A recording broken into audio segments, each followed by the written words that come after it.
Palvonlar Bishkekdan kelgan Zaysh degan yigitga so'rinlar ekan asılganman. Bishkekdan kelgan Zaysh degan yigitga. Palvonlar.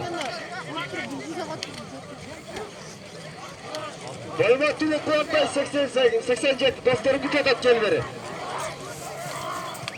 Qo'ypay garang dedi. Beraga kelchi. Sandalga chiqib tur.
Tahu?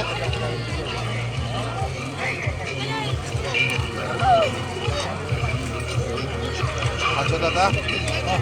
Kaçoda bize.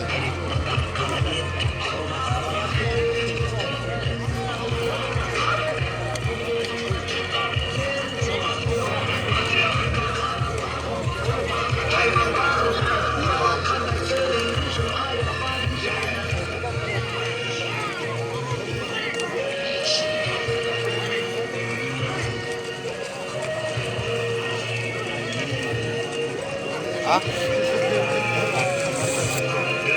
Kayısı.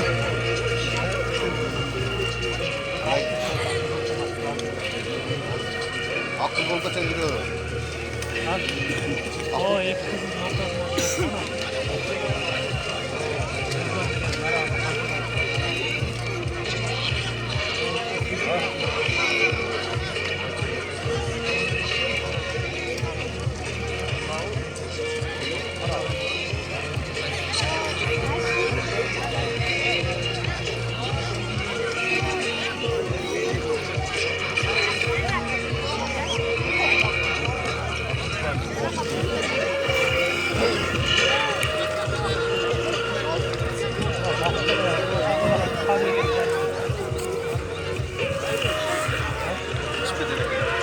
Yok, çok at var.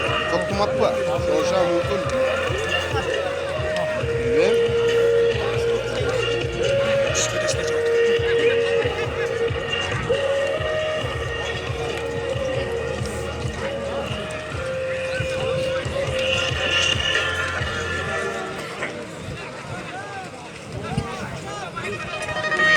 bozatın türü. Çeto, bozatın türü.